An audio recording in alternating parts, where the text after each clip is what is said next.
My name is I am in Copenhagen and I am a senior IT project manager and have worked as a IT business consultant for what is it, 6 years now.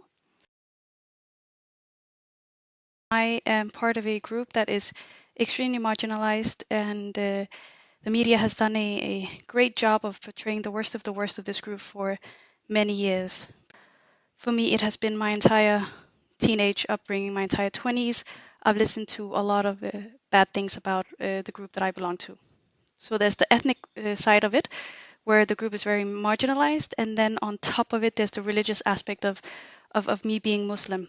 So I always say to people, I probably have the three worst things you can combine in Denmark: woman, Muslim, and I belong to a very marginalized African group.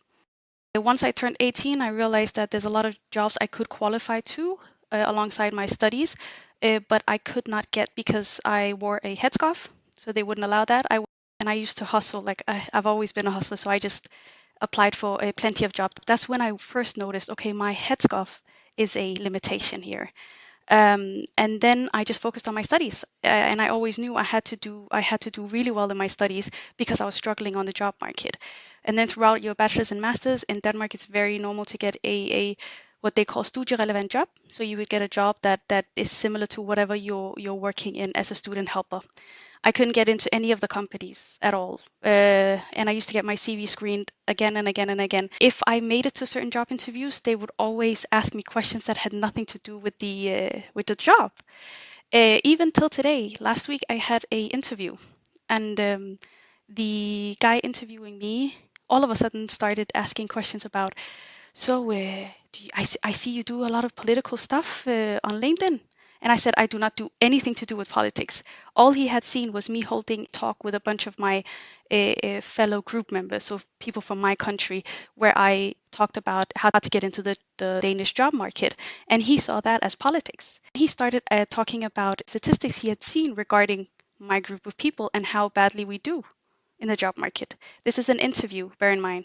And I'm 31 years old now, and I've worked in IT for 6 years, and I'm still being met with extremely prejudiced comments during, things like interviews. So it still hasn't left me, and I'm still being confronted with it.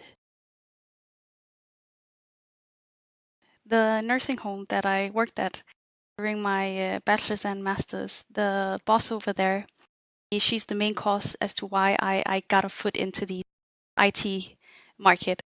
When I was applying for the graduate program at this IT company, they called her as my reference. That they told me she spoke so fondly of me. They were like, listen, we don't even need to go to the third interview. We're already giving you a spot.